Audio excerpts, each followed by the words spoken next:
오늘 관심을 끌었던 또 다른 재판 이야기입니다. 그동안 진실이 밝혀지지 않았던 고 박원순 서울시장의 성추행 의혹에 대해 법원이 피해자가 고통받은 건 사실이라면서 피해를 처음 인정해 파장이 예상이 됩니다. 이게 이제 전직 비서실 직원의 또 다른 성폭행 의혹 관련한 재판에서 나온 이야기였습니다. 어떻게 보셨습니까? 약간 이례적이에요. 네. 왜냐하면 예를 들어서 어떤 주장이 나온 거냐면 이제 그 사후 어찌보면 외상후 스트레스를 받았다는 건데 그 스트레스 받은 원인이 어디에 있느냐 했는데 이 피고인 측에서 뭐라 그랬냐면 나 때문에 그런 게 아니라 박원순 전 시장한테 그런 어떤 일이 있었기 때문에 그런 것이다 이렇게 얘기했거든요. 그럼 법원이 예를 들어서 맞다. 당신 주장이 맞아. 당신 때문이 아니고 박원순 전 시장이 어떤 그런 행동 때문에 당한 거야. 그랬다면 그 얘기를 저는 하는 게 맞다고 봐요. 예. 근데 그 인정 안 했거든요.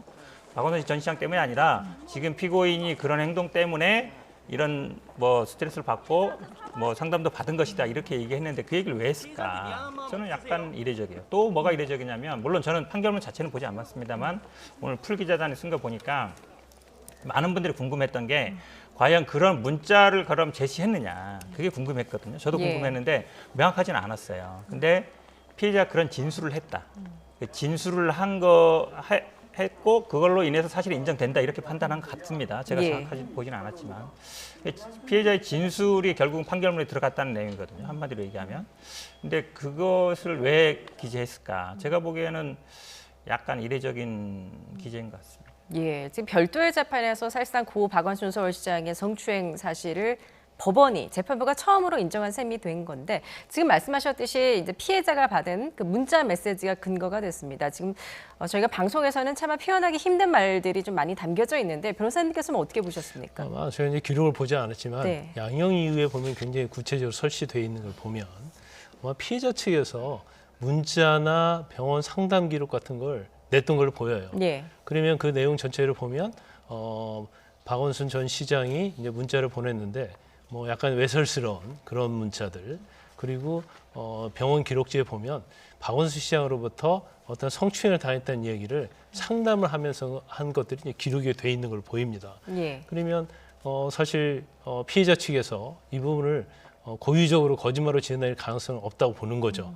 그러면 전체적으로 취지를 보면 피해자가 스트레스 굉장히 많이 받았다. 박원순 지금 약간 그 양형 이유를 설치를 하면서 그렇게 얘기한 거예요.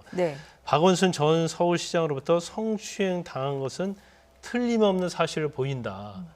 그렇게 설치를 했다고 그래요. 그러면 사실 이례적인 건 맞습니다. 이례적인 건 맞는데 아마 양형과 관련해서 얘기를 하면서 판사가 심정은 이랬을 수도 있다고 제가 추측을 해보는데 이 부분에 대해서 약간 법원의 재판관의 논쟁이 있었고 그 부분을 확실히 해주는 것 자체가 사실 이제 박원순 시장이 이미 사망을 했기 때문에 그와 관련된 수사에서는 공소검수는 끝났기 때문에 성추행 여부에 대해서 계속적으로 박원순 시장 측근과 박원순 시장을 옹호하는 사람들과 그와 반대되는 사람이 계속 충돌을 하잖아요.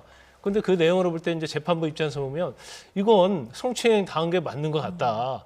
그런 생각했을 가능성이 크다. 그래서 양형 이유에서 더군다나 피고인 자체가 성추행으로 인해서 자기의 어떤 중간간 행위를 해서 피해자가 외상후 스트레스 장애를 입은 것이 아니다고 주장을 하니까 그 부분 정도는 좀 설치하고 싶은 마음이 있었지 않은가 싶습니다. 그래서 사실은 저는 개인적으로 볼 때 완전히 묻혀버릴 사건을 양형 이유에 설치함으로 말미암아서 상당 부분 좀 드러내려고 하는 의도도 있었다. 근데 이걸 판사가 너무 과도했다 이렇게 보기는 좀 어려울 것 같아요. 왜냐하면 피고인이 전혀 주장하지 않는 사실에 대해서 이걸 설치했다고 한다면 약간 좀 그럴 수 있나라고 하겠지만 재판 과정에서 어떤 양형 이유를 설명하면서 했기 때문에 이례적이긴 하지만 이게 굉장히 선을 넘었다 그렇게 보기는 좀 어려울 것 같습니다. 저는 조금 반박을 하고 싶은데요.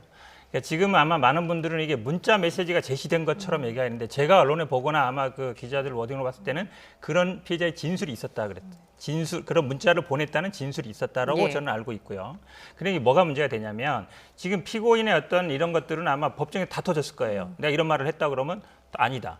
신문을 하거든요. 근데 이 지금 박원순 시장에 대한 거는 본인의 진술밖에 없는 거예요, 피해자의. 그럼 예를 들어서 박원순 시장 측이나 아니면 이런 사람들이 예를 들어 반박을 한다든지 탄핵을 한다 그러거든요, 법정에서. 다 터졌으면 모르겠는데 예. 피해자의 그런 진술, 저는 이제 그렇게 봤는데요. 문자 메시지가 제시했는지 모르겠지만 만약에 진술이다 그러면 메시지 문자 메시지 자체가 아니라 진술만 있다 그러면 어찌 보면 지금 우리 지금 화면에도 나오지만 많은 분들이 그러면 그 문자 메시지 자체를 제시해달라고 많이 요구했었거든요. 네. 물론 제시 못한다 그러면 법원에 제시할 수 있지만 근데 진술만으로 관계없는 사건인데 그리고 더구나 그게 만약에 박원순 시장 때문에 생긴 스트레스다. 그리고 뭐 피고인 때문에 생긴 거다. 그러니까 두 가지 다 원인이다. 이렇게 판단한 것도 아니에요. 박원순 시장에 의한 게 아니라 피고인에 의해서 그런 스트레스를 받은 거다라고 판단했다 그러면 앞에 얘기를 왜 했을까? 예. 저는 약간 사족 아닌가라고 생각했어요. 저는 이제 추측에 의해서 하는 얘기지만 물론 이제 판결문을 전체를 본 게 아니기 때문에 예. 그런데 판결 이후에 보면 박원순 전 서울시장으로부터 성추행 당한 것은 틀림없는 사실이다 이렇게 얘기했단 말이에요. 네. 제가 볼 때는 논란의 여지가 있는 피해자 진술만 가지고는 이렇게 틀림없는 사실이라는 걸 확정하기는 굉장히 어려울 것이다. 재판부가 그러면 이렇게 명시하기는 힘들다는 그렇죠. 얘기. 피해자 진술을 뒷받침할 수 있는 다른 예. 물적 증거들이 분명히 존재한다 그렇게 봅니다. 예. 그러니까 제가 말씀드린 건 그거예요. 사실을 확정하고 재판이라 그러거든요. 사실을 확정한 다음에 그걸 이유로 뭔가 판단을 해요. 만약에 그런 사실이 있고 그래서 피해자가 이런 고통을 받았다라고 한다면 말이 되는 것이죠. 근데 예. 그런 사실이 있는데 그것 때문에 고통받은 건 아니다 그런다 그러면 이 앞에 얘기를 왜 하죠? 저는 그게 약간 좀 이례적이라는 거예요. 예. 이 내용에 대해서는 사실은 박원순 시장을 옹호하는 입장에서는 굉장히 부정적으로 보는 거예요. 그러니까 뭐 우리 편 변호사님도 아마 그런 시각을 가지고 있는 것 같고 또 피해자 자체를 권력의 피해자로 보는 사람들은 이 내용에 대해서는 굉장히 의미를 부여하는 거예요. 예. 그러니까 두 갈래의 어떤 시각이 있을 수 있죠. 예, 어쨌든 별도의 재판에서 이제 고 박원순 전 서울시장의 어떤 성추행 의혹에 대해서 처음 피해를 인정했다라는 점 굉장히 이례적이면서도 좀 의미가 있을 것 같습니다. 오늘 판결이 선고된 뒤에 그 피해자 측의 김재련 변호사 언론사와의 통화 등에서 법원 판단을 환영한다 이런 입장을 밝혔는데요. 관련 발언 직접 듣고 오겠습니다. 피고인 측이 무죄 주장을 하는 거에 대해서 일침을 내려주셨다라고 판단을 하고요. 박원순 시장 사건 관련해서는 고소를 했지만 법적으로 피해를 호소할 기회를 잃게 되었는데 재판부에서 일정 부분 판단을 해주셨다라는 게 피해자에게는 조금이나마 위안이 될 것 같습니다. 예, 오늘 이제 그 별도의 재판에서 피해자가 어떤 고통, 어떤 피해를 입었는지에 대한 이제 진술, 그게 이제 어떤 상담 기록에서 나왔다는 건데 앞서 그 피해자 측의 변호인 측에서 고 박원순 전 서울시장이 보낸 문자 메시지, 그러니까 속옷 차림의 문자 메시지를 증거를 확보해서 경찰에 보냈다, 또 이런 진술도 나오지 않았었습니까? 그렇지만 직접 증거는 없는 건가요? 그러니까 그 부분은 저도 정확하지 않아요. 예. 그러니까 지금 아마 기자들의 쓴 풀이라든지 아니면 언론 보도에서는 그런 문자 메시지를 보냈다는 진술이 있었다라고 예. 들어봤거든요. 저도 판결을 직접 보지는 않았습니다. 물론 만약에 그 문자 메시지가 제시됐다 그러면 저는 당연히 그거는 성추행을 빼도 박도 못하는 증거라고 볼 수 예. 있는데 사실 그게 가장 논란이 됐었어요, 그동안. 예. 왜 그걸 제시 안 하냐, 아니면 그다음에 피해자 측에서는 제시했다라고 그랬고 이랬는데 사실은 아마 판결문이 조만간 제가 보기에 나올 걸로 보는데 아마 예. 봐야 정확하게 알 수 있을 것 같습니다. 예, 좀 판결문을 봐야지 좀 정확한 사실을 알 수 있을 것 같은데 지금 경찰의 또 부실 수사 논란도 일 것 같습니다. 사실 경찰에서는 5개월 넘게 박 전 시장의 성추행 의혹을 수사를 했는데 별다른 의혹을 규명하지 못했거든요. 그런데 이렇게 별도의 재판에서 성추행 의혹을 인정하는, 또 재판부가 인정하는 이런 판결이 나오면서 좀 부실 수사한 게 아니냐라는 또 지적도 있습니다. 물론 그런 지적도 있을 수 있어요. 예. 근데 이제 수사가 좀 한계가 있습니다. 왜냐하면 박원순 시장이 사망하지 않았다고 한다면 이제 수사하는 데 별 문제가 없었다고 봅니다. 그런데 사망한 사건이기 때문에 이걸 어떻게 수사해서 이제 박원순 시장을 처벌할 수 있는 그러한 상황은 아니거든요. 설사 이제 수사하는 과정에서 박원순 시장이 어떤 성추행이랄지 이런 것들이 범죄 사실로 확정된다 하더라도 경찰의 입장에서 이 부분을 가지고 수사 결과 발표하기는 굉장히 어려웠을 거예요. 그래서 네. 경찰도 마찬가지고 검찰도 마찬가지고 성추행 사실이 있었는지 여부에 대해서는 내부적으로 어떠한 자료가 있을지언정 그 부분이 성추행이 있었다 없었다를 가지고 아마 수사 결과 발표하기는 굉장히 어렵기 때문에 네. 이걸 부실 수사다 아니다 이렇게 말하기는 좀 어려울 것 같아요. 그래서 예. 아까 이제 판결문과 관련해서도 아마 재판부는 그러한 부분을 좀 인지하지 않았나 싶습니다. 그래서 결과적으로 그 재판에서 물론 박원순 시장과 관련된 없는 재판이지만 이 재판 과정에서 드러난 걸 가지고 이제 본인의 입장에서는 약간 어떤 사명감 그런 생각에 그걸 양형이유에 설치할 가능성도 꽤 있었다. 예. 저는 이제 개인적으로 좀 추측을 해봅니다. 예.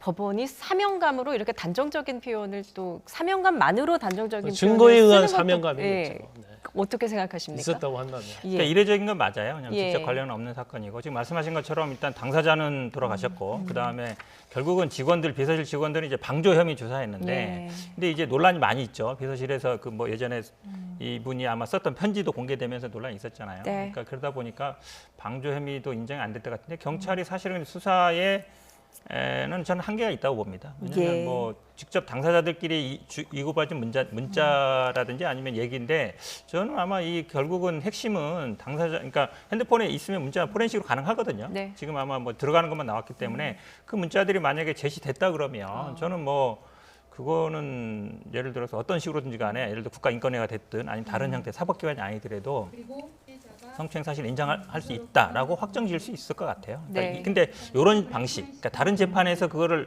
인정하는 방식은 과연 적절한지는 조금 제가 보기에는 논란이 될 것 같습니다. 예. 이런 가운데 이제 피해자 측이 이제 수사를 끝낸 경찰의 송치 의견서를 공개해달라라고 검찰에 청구를 했는데 기각됐습니다. 이 부분은 어떤 부분을 확인하기 위한 거였을까요? 아마 이제 개인의 어떤 프라이버시에 관한 것들 뭐 이런 부분이 정말 작용했을 가능성이 크고요. 만약 이게 송치를 한 내용 자체를 만약 외부로 공표하게 되면 이건 엄청난 논란이 있을 거예요. 네. 그리고 이거 자체가 사실은 그 재판에 있어서 유죄 무죄를 판단하는 데 있어서 이제 결정적인 요소는 아니거든요. 예. 그럼에도 불구하고 이걸 만약에 법원에 제출을 했을 때 그 파장은 굉장히 크다고 볼 수 있고 또 사실 박원순 시장이 사망을 했기 때문에 어떤 혐의의 어떤 시체 진실을 이렇게 밝힐 수 있다거나 아니면 수사의 과정이 이거 할 수 있는 데 한계가 있거든요.